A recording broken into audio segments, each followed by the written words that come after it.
ተመልካቾቻችን አድማጮቻችን እንደተለመደው የገባችሁ ላይክ በማድረግ ሌሎችን ወዳጆቻችንን ጋብዟቸው ላይክ የሚለውን በመጫን ማለት ነው እናንተ ስትጫኑ እነሱ ኖቲፊኬሽኑን ይመለከቱታል ይገባሉ ማለት ነው አልጎሪዝሙ ያሳያቸዋል ስለዚህ ላይክ ማድረግ አትርሱ ተመልካቾቻችን አድማጮቻችን እኔ በጣም አመሰግናለሁ አርበኛ ዮሐንስ ንጉሱ የአማራ ፋኖ ብሔራዊ ኃይል ሰሜን አማራ ቀጠና በላይ ዘለቀ እዝ የዝግጁነት ክፍል ኃላፊ እንግዲህ ረጅም ጊዜ አልተገናኘንም እንደው የጠፋበትን ምክንያት ለተመልካቾቻችን መግለጽ ከቻልክ አመሰግናለሁ መሳይ በቅድሚያ የጠፋውበት ምክንያት ያው ስራ ላይ ነኝ በስራ ምክንያት ነው የጠፋውት አለው በጤና አለው በስራ ገበታዬም ላይ ያለው ለዛም ነው ተመልሼ ወደ አየር ላይ ተመለስኩት መሳይ የአማራ ፋኖ ትግልን በተመለከተ የተለያዩ ስራዎች እየተሰሩ ነው ከውጊያ ባሻገር ያደረጃጀት አጠቃላይ ስር ነቀል በሆነ መልኩ ስርዓቱን ለአንድና ለመጨረሻ ጊዜ ለማስወገድ የሚያስችል የተለያዩ ስትራቴጂዎችን በመንደፍና በሌሎች ጉዳዮች ተጠምዳችሁ እንዳለ አውቃለሁ ወደ ሰሞኑ ጉዳይ እንምጣ ዛሬ መግለጫ አይቻለሁ በላይ ዘለቀ እዝ አንድ መግለጫ አውጥቷል ለ45 ቀን በአንድ ጉዳይ ልንጠመድ ነው ይላል መግለጫው እስቲ ምን እንደሆነ በዝርዝር ለተመልካቾቻችን ግለጽልኝ ለ45 ቀናት በቀጥታ የሚጠምደን ስራ አንድ ስራ ብቻ ሳይሆን የማጥራትና የማብቃት ስራ ነው በአንድ በኩል ስልጠናዎች አሉ ልዩ ልዩ አሰራሮችንና ማኑዋሎችን የአሰራር ማኑዋሎችን ህግ ደንቦችን የአሰራር ማሻሻያዎችን ያደረግንባቸው ልዩ ልዩ ሰነዶች የተዘጋጁ በየዲፓርትመንቱ የተዘጋጁ ሰነዶችን መሰረት ባደረገ መንገድ ወጥ የሆነ የህዝብ አስተዳደር ስራ ወጥ የሆነ የሰራዊት አደረጃጀት እንደዚሁም ወጥ የሆነ የፋይናንስ ሲስተም እንደዚሁም ወጥ የሆነ ስርዓት የማስከበርና ራስን የማጥራት ካገዛዙ እሳቤም ሆነ ካገዛዙ ኔትወርኮች መዋቅራችን 100% ነፃ ሊሆን የሚችልበትን የውስጥ ፍተሻና ጥበቃ ለማድረግ ከመታገል በላይም ትግሉን የመጠበቅ ስራ ለመስራት በማሰብ ስራዎችን ስለጀመርን ነው እንግዲህ እኛ ለ45 ቀናት ያህል ይሄዳል ተጠናቀቀ ደግሞ ከዛ በፊት የምናውጀው ተጠናቋልን የምናውጀው ግን ዛሬ ጥልቅ የማጥራትና የማብቃት ዘመቻና ድርጅታዊ ንቅናቄ የጀመርነው ለዚህ ነው ምን የተለየ ነገር ገጥሟችሁ ነው ወደዚህ ነገር የገባችሁት የማጥራት ስራ ድርጅታዊ የተለያዩ የምትፈትሹት ነገር እንዳለ የማነቃቃት የማደራጀት ብዙ ነገሮችን ያካተተ መግለጫ ላይ ነው እየተነጋገርን ያለነውና ምን ገጠማችሁ ምን የተለየ ነገር አግኝታችሁ ነው ወደዚህ እርምጃ የገባችሁት ምናልባት ሰሞኑን ከተከሰተው ከአንዳንድ ግለሰቦች ከመንግስት ጋር እንሰራለን ማለታቸው ወይስ ምን የተለየ ነገር ገጥሟችሁ ነው ወደዚህ ውሳኔ የገባችሁት በሁለት ምክንያት ነው ወደዚህ ጉዳይ የገባ ነው የመጀመሪያው አጠቃላይ አብይ አህመድን በመገርሰስ የሚፈጠረውን ሀገር የሚረከብ ሰራዊትና አመራር ለመፍጠር እንደዚሁም አጠቃላይ ስነልቦን ዝግጅት ማድረግ ያለበት ሰራዊትና መዋቅር አስፈላጊ ስለሆነ መደበኛ ስራችን ለመስራት ነው ይህ የማብቃት ስራ ነው ይህ የማዘጋጀት ስራ ነው አንደኛው ሁለተኛው ደግሞ የማጥራት ስራው የተለየ የሚያደርገው ካገዛዙ ጋር ቀጭን ሊንኮች ይኖራቸዋል ተብሎ የሚጠረጠሩ አካላት ደላሎች የተሰማሩ በውጭም በውስጥም ሀገር የሚንቀሳቀሱና ሰራዊታችን ከውስጥ ለመቦርቦር ግራ ለማጋባት የተዘጋጁ እንዳሉ መረጃዎች ስለደረሱን እነዚህን እጆችና እነዚህን ያገዛዙ ወይም ደግሞ የአረመኔው አብይ አህመድ ቡድን ኔትወርኮችን እንዳይኖሩ የማጽዳት ስራ መስራት ስላለብን ነው ከሰሞኑ ቀደም ብሎ ያስተማርቷቸው የነበሩ አካላትን እያጠበቅን ለማጥራት በመስራታችን ባለፉት 20 ቀናት ለሙከራ በተደረጉ እንቅስቃሴዎች ከፊሎቹ በቁጥራችን ስራ አድርገን ወደ ስልጠና አስገብተን የመግራት የመሰልጠንና የታድሶ ስራዎች እየተሰጡ የተዘጋጁና የተቀረጹ ሲሆን ቀሪዎቹ ደግሞ ከዚህ ተጠየቅና መድረክ ውጪ ሩጠው አገዛዙ የላካቸው የነበሩ ቀድመው ወደ አገዛዙ እየሸሻሉ እነዚህ ምልክቶች የመጡት ከማጥራት ጋር የተያያዙ ስለሆነ ይህን ለመስራት በማሰብ ነው ባጭሩ ማጥራትም ነው ማብቃትም ነው ያሰብነው በዋናነት ግን መረጃዎች ስላሉን ነው አንዱ የማጥራት ስራ መስራት ያለብን በአሁኑ ሰዓት በጣም በጥሩ ሁኔታ ስራው እየተከወነ ነው የሚገኘው መሳይ እንግዲህ አርበኛ ዮሐንስ የአማራ ፋኖ ብሔራዊ ኃይል በተለያየ መልኩ እንቅስቃሴዎችን በአራቱም ቀጠናዎች የሚያደርግበትን በሚቀጥሉት ጊዜያት ደግሞ በተለየ የወታደራዊ እንቅስቃሴ ለመምጣት እየተዘጋጀ እንዳለ በተለያዩ መረጃዎች ሰማለን ግን በዋናነት ጎንደር ላይ ያለውን አንዳንድ ነገሮችን እናንሳ እዛ ያለው ነገር ተጠናቀቀ ወይ? መልካም ጅምር ጀምራችኋል ከነ አርበኛ ደረጀ በላይ ከሚመራው ቡድን ጋር እንደዚሁ ንግግር ጀምራችሁ ወደ አንድነቱ እየመጣችሁ እንዳለ ሰምተን ነበርና ምን ላይ ደረሰ? ተጠናቀቀ? ጣጣችሁን ጨረሳችሁ? ጎንደር አንድ ሆነች? መልካም መሳይ፣ ጎንደር አንድ ነች፣ ድሮም አንድ ነች፣ አሁንም አንድ ነች፣ ቀጣይም አንድ ነው የምትሆነው። በፋኖ መዋቅር የነበረ የድርጅቶች ልዩነት ብቻ እንጂ ልዩነታችን ከድርጅቶች ልዩነት የዘለለ የተጋነነ ልዩነት ስላልነበር ይህን ልዩነት ማጥበብ የሚያስችሉ ውይይቶች ተደርገው ጎንደር አንድ ነው ማለት ይቻላል። ሆኖም ግን ድርጅቱ አንድ ስላልሆነ ድርጅቶች አንድ የሚሆኑበት ምዕራፍ ብቻ ነው የቀረው። እሱ ምዕራፍ እንደ አማራ የጎንደር አንድነት ብቻ ሳይሆን ከአማራ ያልተነጠለ የጎንደር አንድነት ሆኖ መቋጨት ስላለበት የአማራ ህዝብ አጀንዳ ይዘን እንደምንታገላችን መጠን የአማራ ህዝብ ታጋዮችና ታጋዮች እንደመሆናችን መጠን ከአማራ ህዝብ አጀንዳ ያልተነጠለ የጎንደር አንድነት መጽናት ያለበት በመሆኑ ብቻ የሚቀጥሉትን ሁኔታዎች እነዚህን ፕሮግረስ የሚጠይቁ ጉዳዮች ይኖራሉ እንጂ ጎንደር አንድ የመሆኑ ጉዳይ አጠያያቂ አይደለም። እንግዲህ ወደ ወቅታዊ ጉዳዮች እንምጣና እስቲ ከአውደ ውጊያ አንጻር ሰሞኑን የሚደረጉ እንቅስቃሴዎች አሉ የሚል ነገር እንሰማለን። እንግዲህ በተለያየ መረጃ ምንጮች አሁንም ተጋድሎ እንደቀጠለ ነው። እንግዲህ በተለየ ሁኔታ የሚገለጽ ነገር ባይኖርም በየዕለቱ ውጊያ ላይ በየዕለቱ መስዋዕትነት ላይ እንዳላችሁ እናውቃለን። እስቲ በተለየ ሁኔታ ሊጠቀስ የሚችል ወቅታዊ የተጋድሎ እንቅስቃሴ አለ? አዎ መሳይ፣ በዚህ 7 ቀን ውስጥ ብቻ በተደረጉ አውደ ውጊያዎች 215 በላይ ያገዛዙ ወታደሮች የተደመሰሱበትና እንደዚሁም ከ80 በላይ ቁስለኛ የሆኑበት አውደ ውጊያዎች ናቸው። በበላይ ዘለቀ እዝ ክፍለ ጦሮቻችን ያደርጓቸው አውደ ውጊያ ውጤቶች ያሉት። በዚህም መሰረት በተለይም ደግሞ አማራ ፋኖ ብሔራዊ ኃይል በላይ ዘለቀ እዝ የደጃዝማች 4ኛ ኮር ስር ያሉ 6 ክፍለ ጦሮች የተውጣጣ ኃይል በተለይም ደግሞ በሺመለ ገራ ቀበሌ ማለትም በመተማ ወረዳ በተደረገ አውደ ውጊያ ከ100 በላይ የጠላት ኃይል የረገፈበት ራስና እግር ሆኖ የወደቀበት አውደ ውጊያ በደጃዝማች 4ኛ ኮር የተመራ ድል ተፈጽሟል ማለት ነው። በሌላ በኩል በዚህ ግንባር ከ50 በላይ ቁስለኛ የሆነበት ከ55 በላይ እንደዚሁም ደግሞ ከ100 በላይ የሞተበት እጅግ ተጠቃሽ የዚህ 7 ቀን ውስጥ ወደ ውጊያ ድል ነው የበላይ ዘለቀ እዝ። በተጨማሪ አሻሚት የሚባል ቦታ በዛው በደጃዝማች 4ኛ ኮር ቀጠና ውስጥ የተደረገ ወደ ውጊያ ተጨማሪ ጠላት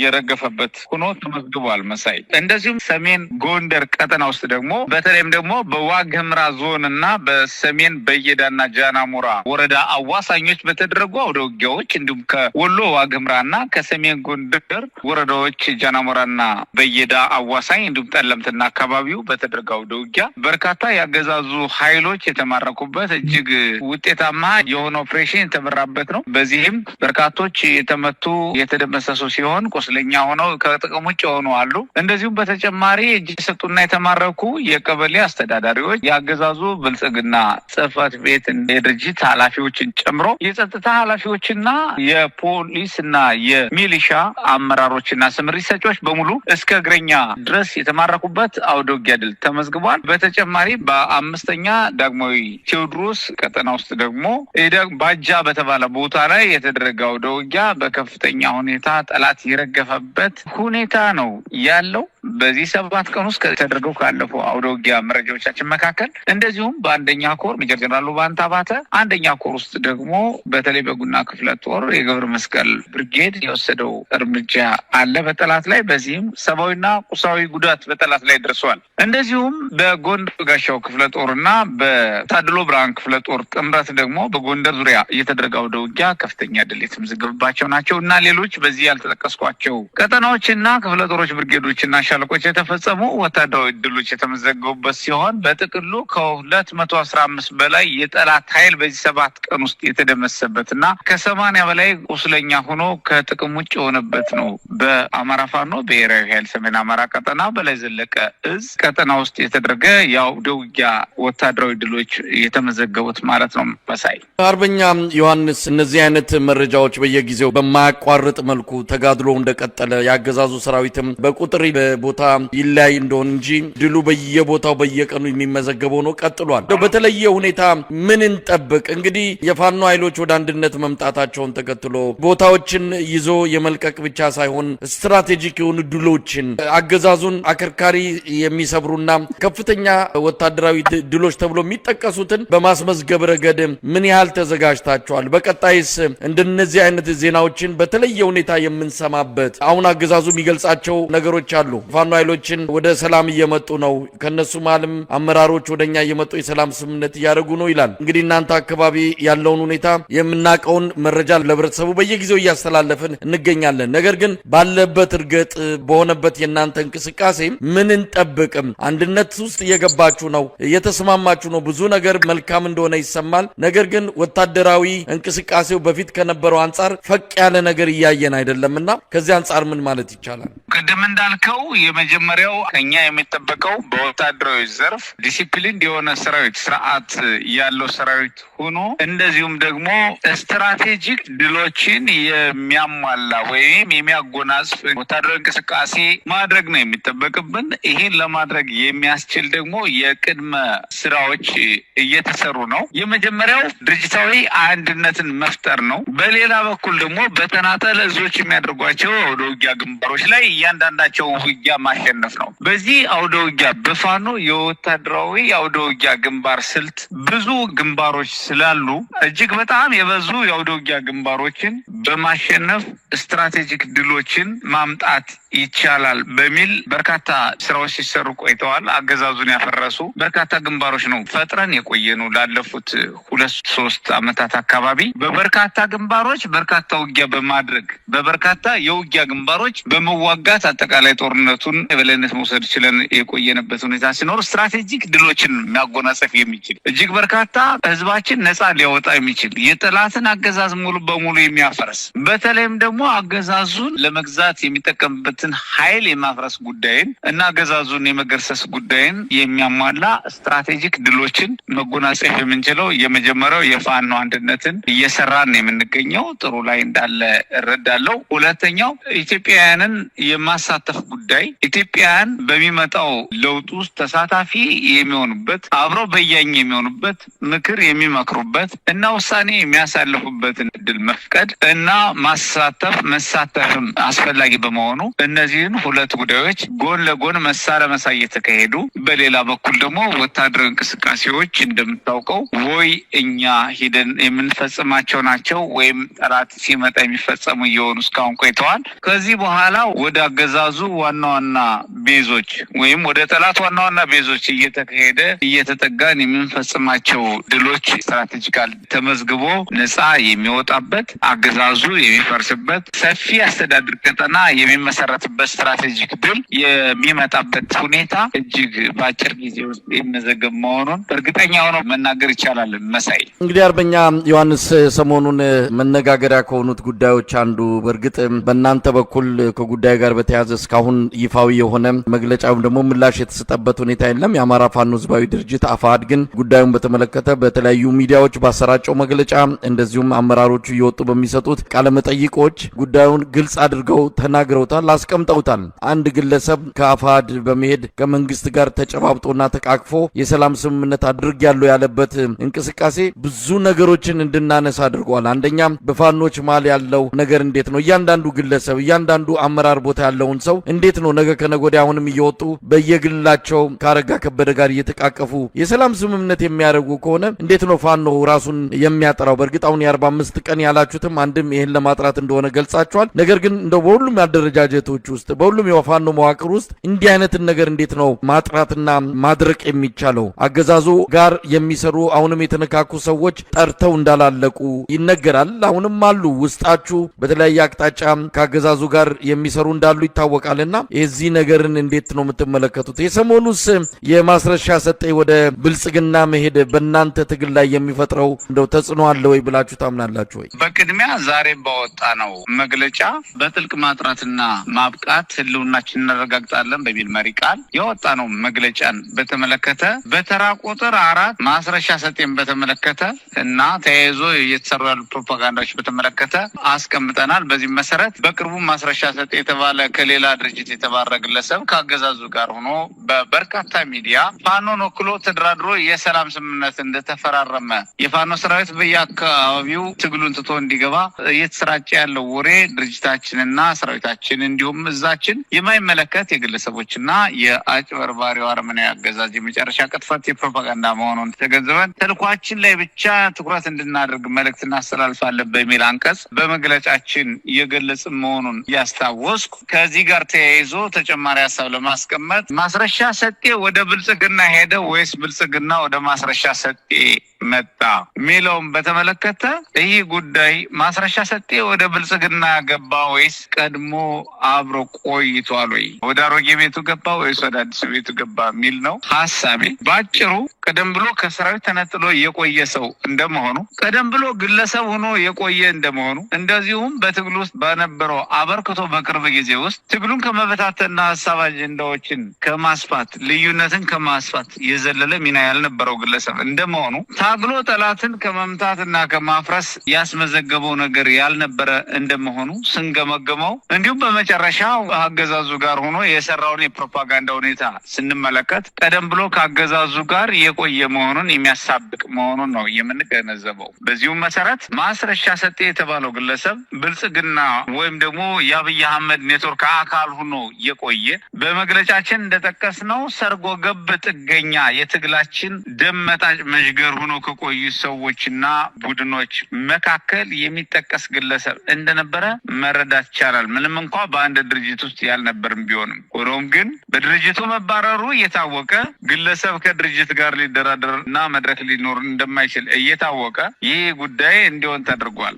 ሆኖም ግን ከሱ የተሻለ ኃይል ይመራ የነበረው የአማራ ፋኖ በሸዋን ሲመራ የነበረው ደራሲ ኮሎኔል አሰግድ መኮንን እንኳ በቁጥጥር ስር በዋለበት ጊዜ ወይም በተያዘበት ጊዜ ያልተደረገ ነገር ዛሬ ግለሰብ የሆነውን ማስረሻን ሲያሞጋግሱ ሊሰሩለት የፈለጉትን ፕሮፓጋንዳ ስንመለከት አንደኛ አገዛዙ ለአማራ ሕዝብ ንቀት እንዳለው ነው ያሳየው። የአማራን ሕዝብ በወጉ በልኩ ጥያቄውን ማስተናገድ እንደማይፈልግ መስማት እንደማይፈልግ ጥያቄውን መሰረት አድርጎ ድርድር እንኳ ቢገጥም ወደፊት ለመደራደር ዝግጁ እንዳልሆነ ሞራሉ እንደማይፈቅድለት እንደዚሁም የኢትዮጵያን ሕዝብ ለመምራት የሚያስችል የሞራል ልዕልና የሌለው መንግስት መሆኑን ተጋልጧል። በማስረሻ ሰጤ መክዳት ውስጥ ነጥብ የጣለው ብልጽግና ነው። ነጥብ የጣለው ብልጽግና ነው ስንል ማስረሻ ሰጤ ግለሰብ ነው የሄደው። ከጥላው ውጭ የተከተለው የለም። የራሱን ጥላ ብቻ ይዞ የሄደ ሰው እንደ ድርጅት አድርገው ይገልጻሉ።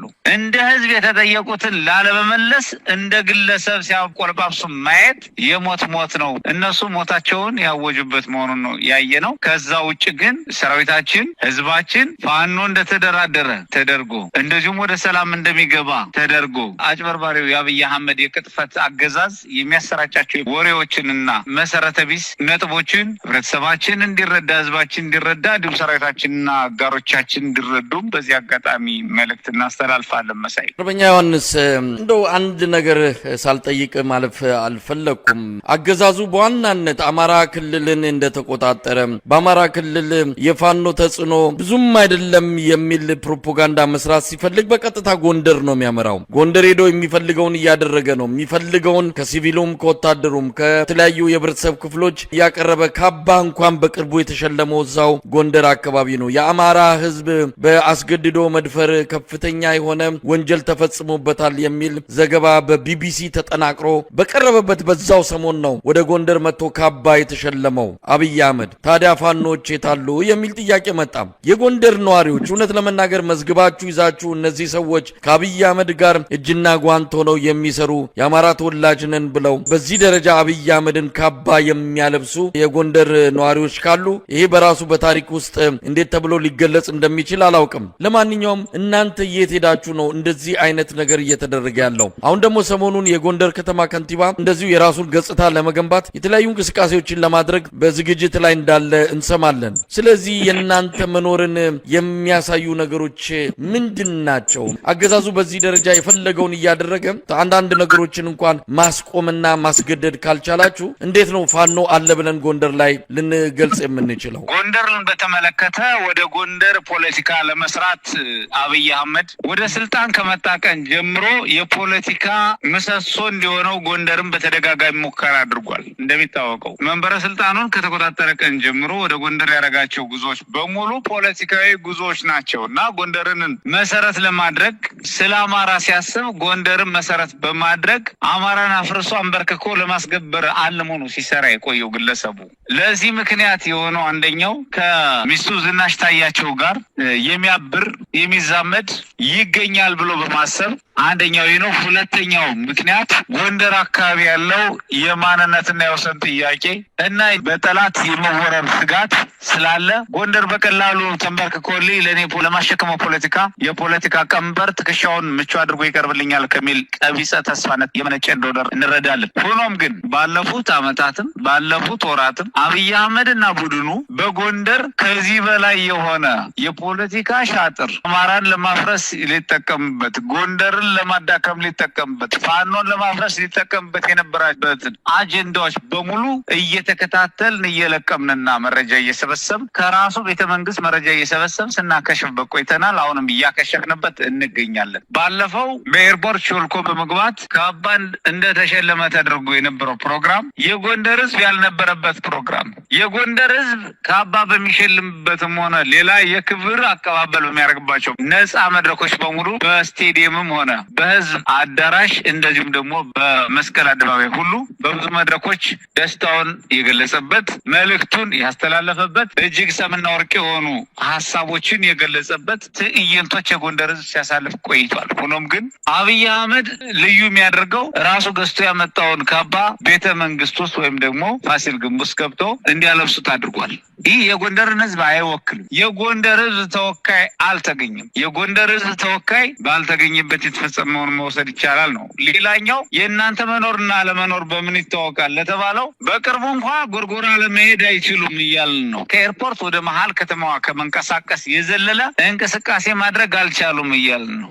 ይህን እንዳያድርጉ አድርገናል እያልን ነው። ባለፈው ጊዜ የምታስታውስ ከሆነ ወደ ጎንደር ይመጣ ከሆነ አብይ አህመድ ወይ እንደመስሰዋለን ወይ እንማርከዋለን ባልነው መሰረት በተደጋጋሚ ፖለቲካዊ ትዕይንቶች ለማድረግ ወደ ጎንደር ያደረጋቸው እሱና ግብረ አበሮቹ ፖለቲካዊ ትዕይንትና ፌስቲቫል ካርኒቫል ሊያደርጉ ተንቀሳቅሰው የነበሩባቸው መድረኮች በሙሉ በማኮላሸት ስንሰራ ቆይተናል። በቀጣይም አሁን ከምናደርገው የተሻለ እንቅስቃሴ እንደምናደርግ ማረጋገጥ ነው የምንወደው። ከዛ ውጭ ጎንደር ላይ የሚያደርገው እንቅስቃሴ አማራውን ለመነጣጠል እንደሆነ ከተነቃበት ውሎ ያደረ ነው። ጎንደር ላይ ዝናሽ ታያቸውን ጭምብል አድርጎ ወደ ጎንደር ያደረገው እንቅስቃሴ ኑር እንጂ ዝናሽ ታያቸው የትውልድ ቦታ በርካታ ድሮኖችን በመጣል ንጹሃን መጨረሱ ደግሞ የጎንደር ህዝብ ያውቃል እና ዝናሽ ታያቸውም እንዳስጨርሰች ያውቃል። ዝናሽ ታያቸው የጎንደር ስነ ልቦና አካል እንዳልሆነችም የጎንደር ህዝብ ያውቃል። የጎንደር ህዝብ የጎንደር እናት ጡቷን አሽታ የረገመቻቸው እንደሆኑም ይታወቃል። የህዝብ ጥያቄ ላለመመለስ ግን የተለያዩ አጀንዳዎችን ይፈጥራሉ፣ የተለያዩ የኮሜዲ ስራዎች ይፈጥራሉ፣ የቲያትር ስራዎች ይሰራሉ። ህዝባችን በዚህ አይደናገርም። ሴቶችን አስገድደው ያስወጣሉ፣ ነጠላ ያለበሰ ሴት ይቀጣሉ፣ ነጠላ አስለብሰው ያወጣሉ። ወንድ ባለመኖር እንኳን እንጠይቃለን ብሎ የማያስቡ በጣም አጠቃላይ ድኩማኖች ስብስቦች ናቸው። አብይ አህመድ የሚያዝ ውስጥ አተርፋለሁ ብሎ የሚንቀሳቀስ መሆኑን መሳይ ይታወቃል። እና ስለ ጎንደርም ብቻ ሳይሆን ሰሜን አማራ ቀጠና ያለውን ጉዳይ ብቻም ሳይሆን አብይ አህመድ በሁሉም ቦታ የከሰረ ነው። ቅድም እንደጠቀስከው ሴቶችን የደፈረ ነው። ግን ዝናሽ ታያቸው ትውልድ ሀገር ብሎ ይመጣል። ዝናሽ ታያቸው ሴት የሚደፍር ሰራዊት ያሰማራች መሆኗን እንኳ ዓለም አቀፍ ሚዲያዎች ቢቢሲን ጨምሮ ያረጋገጡት ሀቅ ነው። እነዚህ ሴቶች እንዴት ተደፈሩ ያላለች ዝናሽ ታያቸው ለጎንደር እርግማን ናት፣ ዕዳ ናት፣ ፍዳ ናት እንጂ የጎንደር ልጅ አይደለችም። የጎንደር ልጅ ለመሆን የሚያስችል ስነ ልቦና የላትም። የአማራ ልጅ ለመሆን የሚያስችል ስነ ልቦና የላትም። በዚህ ነው መግለጽ የሚቻለው። መሳይ አመሰግናለሁ። አርበኛ ዮሐንስ ንጉሱ፣ እንግዲህ በመጨረሻ የምታስተላልፉት መልእክት ካለ? አሁን ብዙ ነገሮች እየተለወጡ ነው። የአብይ አህመድ አገዛዝ በጣም በፍጥነት እየፈረሰ እንዳለ የሚያሳዩ ምልክቶችን በየጊዜው እየታዘበን እንገኛለን። ከሰሞኑ ሆሳና የተናገረውን ጨምሮ በየቦታው ያለው ሁኔታ፣ በአገዛዙ መንደር የገባው ትርምስ ቆሞ ለመሄድ ሀገር ለመምራት አይደለም ስርዓቱንም አገዛዙንም እንደው ለተወሰኑ ጊዜ ለማስቀጠልም የሚያስችል አቅም እያጣ የመጣ መሆኑን እየተረዳን ነው። እንደው በመጨረሻ የምትሉት ነገር ካለ? አብይ አህመድ ከወደቀ ቆይቷል። ግን መውደቁን የማስረዳት ስራ ነው የቀረን። ሁለተኛው በወደቀው አገዛዝ የመተካት ስራ መስራት እንዳለብን አምነን የመስራት ጉዳይ ክፍተት ነው ያለብን። ከዛ ውጭ አብይ አህመድ የፖለቲካ ቅቡልነት የለውም፣ የወታደራዊ አቅም የለውም፣ የኢኮኖሚያዊ አቅም የለውም፣ የዲፕሎማሲ ቅቡልነት፣ ዓለም አቀፍ ቅቡልነት የለውም። እንደዚሁም የውስጥ ጥንካሬ የሚባል የለውም። ይህ አገዛዝ እየቀጠለ ያለው በእኛ ድክመት እንጂ በሱ ጥንካሬ አይደለም። ስለዚህ የእኛ ድክመቶች በአጭር ጊዜ ስናስተካክል የእሱ ውድቀትና ቀብር አብሮ የሚረጋገጥ በመሆኑ መላ ኢትዮጵያውያን በሀገር ውስጥ በሀገር ውጭ የሚገኙ ጠንክረው ከወትሮ የተለየ መልካም የሆነ ሽግግር እንዲደረግ ከአብይ አህመድ ስርዓት መገርሰስ በኋላ የተረጋጋ ጦርነት የሌለበት ሀገር ሊሆን እንዲችል እንደዚሁም ደግሞ የተሻለ ስርዓት ሊቆም የሚችልበትን ሁነት ለመፍጠር ከወዲሁ ንቁና ብቁ ሆነው ትብብር እንዲያደርጉ እንደዚሁም ደግሞ ከፍ ያለ ተሳትፎ እንዲያደርጉ እንዳይሰለቹ ነው ጥሪ ማስተላለፍ ወይም መልእክት ማስተላለፍ የምንችለው። ከዛ ውጭ ግን ትግላችን አጠናክረን እንቀጥላለን። እንደምናሸንፍ አውቀን የገባንበት ትግል ነው። እንደምናሸንፍ አውቀንም እየታገል እንገኛለን። አሸንፈነውም እያሳየን እንገኛለን።